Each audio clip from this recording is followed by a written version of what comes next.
What is going on, everybody? Welcome back to the channel.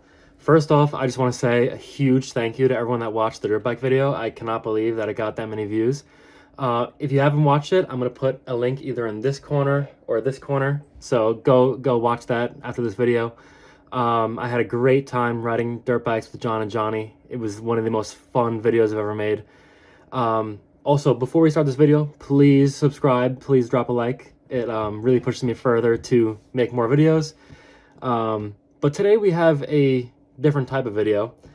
I'm going to be talking about why or why not you should own a 2003 Mustang Mach 1 if you're thinking about buying one. So I have 5 pros and 5 cons lined up. So let's get right into it. I want to start this video off on a good note. So we're going to talk about pro number 1 first, which is going to be that the car offers an amazing driving experience. You know, the car is just super fun and offers you that like raw American muscle feeling. Now, I can't speak for the automatic guys because I have the TR3650 in my car, the 5-speed that the car came with, for those that don't know.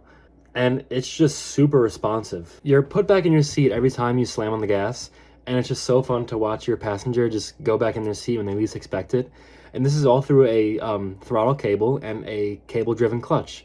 There's no hydraulic throttle, there's no hydraulic clutch, so it's a super simple setup. And it's just so much fun because you feel as though you're in control of the car the entire time. You know, there's really not much technology taking over and controlling what you do, and you know, messages popping up on screens. It's an older car, and that is going to bring me into my second pro, which is that the car has a great performance. It's from 2003, so you can't really expect much. But it does have 320 horsepower from the factory and around 300 pound-feet of torque, and that is just an amazing amount for the street. I do autocross the car, so the handling is actually pretty good. It didn't come with the IRS that the Cobra has, so it has a solid rear axle. And honestly, a lot of people do the IRS swaps, but you know, I do autocross, and I have beaten multiple C7 Corvettes autocrossing, so I personally think that the solid rear axle is fine. But if you're looking to go like track racing with it, I would definitely swap in that IRS. And that is going to bring me into my third pro, which is that the car offers a ton of aftermarket. You have websites like LMR, American Muscle, Lethal Performance, CJ Pony Parts. Whether it's interior, exterior mods you want to do, they have tons of that. Engine mods, suspension mods, so much more. There's limitless possibilities that you can do with these cars through aftermarket. And you also have outlets like Facebook Marketplace. I'm in a ton of groups on Facebook Marketplace for New Edge Mustangs, not just Mach 1s, but New Edge in general. And people are selling stuff on there all the time. So if you need a, let's say, a hood for a Mach 1, you know, you can't really find those aftermarket, so you have to resort to Facebook Marketplace and people selling them. And I just think it's absolutely crucial that you join these Facebook groups if you're thinking about buying one of these cars. And that is going to bring me into my fourth pro, which is that no matter what exhaust system you put on the car, it's always going to sound good. The 4.6 liter V8 is an amazing sounding engine, and anyone that has a New Edge will most likely agree with me. You know, it's no V12, but for a V8, it is easily one of the best sounding V8s of all time. As of right now, I left the exhaust the same on my car as of what the previous owner did. So he had stock headers, an off-road X-pipe, and MagnaFlow mufflers. I'm not sure exactly which mufflers they are, but the car just sounds amazing, and I'll put a clip of it right here.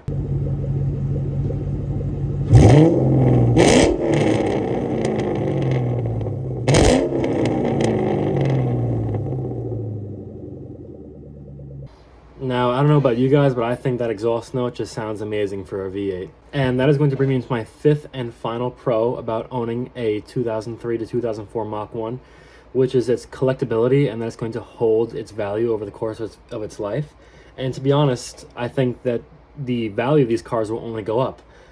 If you look at the LMR website, they actually have a production number sheet, and there's only a little over 14,000 Mach 1s made between 2003 and 2004. So that just goes to show you that not a lot were made, and you know, a lot of the time people crash them, so that only means that those numbers are going down. So it's better to get into a Mach 1 now than later when, you know, they skyrocket in value. Who knows if they're going to skyrocket in value? I don't, but I think that they will definitely hold their value. Okay, so now unfortunately we have to start with some of the negatives of the car. Now, con number one is going to be that the interior is very cheap. If you ever go to look at these cars, and if you ever had one, you know that Ford was trying to cut on costs back in the early 2000s. The interior is made out of very cheap plastic, so, you know, whenever you're opening the door or touching the center console, all you hear is creaking, and, you know, you can definitely tell that it's very cheap. And as many of you know, in old cars, dashes become very brittle over time, and they're prone to cracking and breaking. So what I've done with my car is I actually bought, I think it was from CJ Pony Parts, if I'm not mistaken. They have a dash protector, and it's like a carpet. I know a lot of people do not like to put those on their cars, but honestly, I haven't like taped it down to my dash because I don't want to tape it down, but I kind of just shove it into the corners, and it just sits there perfectly, and it honestly doesn't look that bad. So the second con I have about the car is that I'm not a fan of the TR3650 that the car came with, the 5-speed transmission. I just think that they were very poorly built, and maybe the materials they used were cheaply made. And you might have heard me complain about this in previous videos. My car, I have put in 3 different transmissions. The transmission that the car came with grinded second gear. I bought another used transmission that grinded third gear, and I bought another used transmission, which was a fully built transmission with straight cut gears. Now I know straight cut gears tend to grind gears, but I get locked out of fourth gear, shifting from third to fourth, and it plops me into second. So I truly think that Ford should have just put in the T56 from the get-go with these cars. I know a lot of people do the T56 swaps with these cars, and I will definitely be doing that in the future. But unfortunately right now, I'm a broke college kid, and that is going to have to wait. But if you do get these cars, just be wary of the transmission and, you know, drive the car, go through all gears if you're going on a test drive. So that brings us to our third con. And this is really aimed towards people who are possibly thinking about maybe building these cars in the future. The con is going to be that these cars do not come with forged internals and an aluminum block. You know, the 03 to 04 Cobra came with manly rods and all forged internals and an iron block. And the really only forged component that the Mach 1 came with was that some of them came with the forged crankshaft.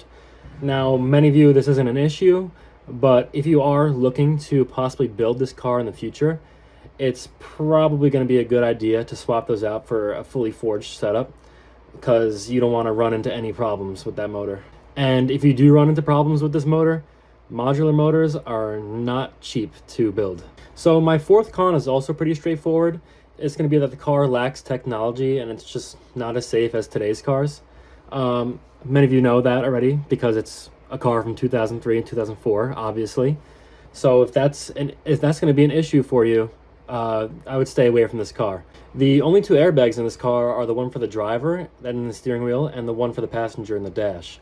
There's no side airbags, and the back seats are extremely small. So if you get into a wreck with someone in the back seat, that's gonna be pretty bad. I've actually seen multiple New Edge wrecks where the airbags did not go off. So, you know, you're really running a risk if you unfortunately get into an accident. So if safety is the #1 priority for you, I would stick towards the newer S197s. And that's going to bring us to our final car, which is just that the car is old. You're going to have to replace things. I've actually replaced the entire gas tank on my car because it was just getting rusty, and I just couldn't stand looking at all the rust under there. So I bought an entire new gas tank, threw it in a day, and that was that. You know, the underside of the car was rusty. It had surface rust. I live in the Rust Belt. You know, it's expected. But unfortunately, that's just a fraction of the problems that you're going to run into with these old cars. So definitely get your pockets ready to spend some cash on fixing things like every year. Anyways, guys, that's going to wrap it up for this video. I hope you guys enjoyed. Please subscribe. please please drop a comment. I will try to respond to all comments. And get ready for more videos in the future, in the coming weeks, actually. I have some pretty cool stuff planned. So, yeah, stay tuned. Thank you, and I hope you guys have a great day.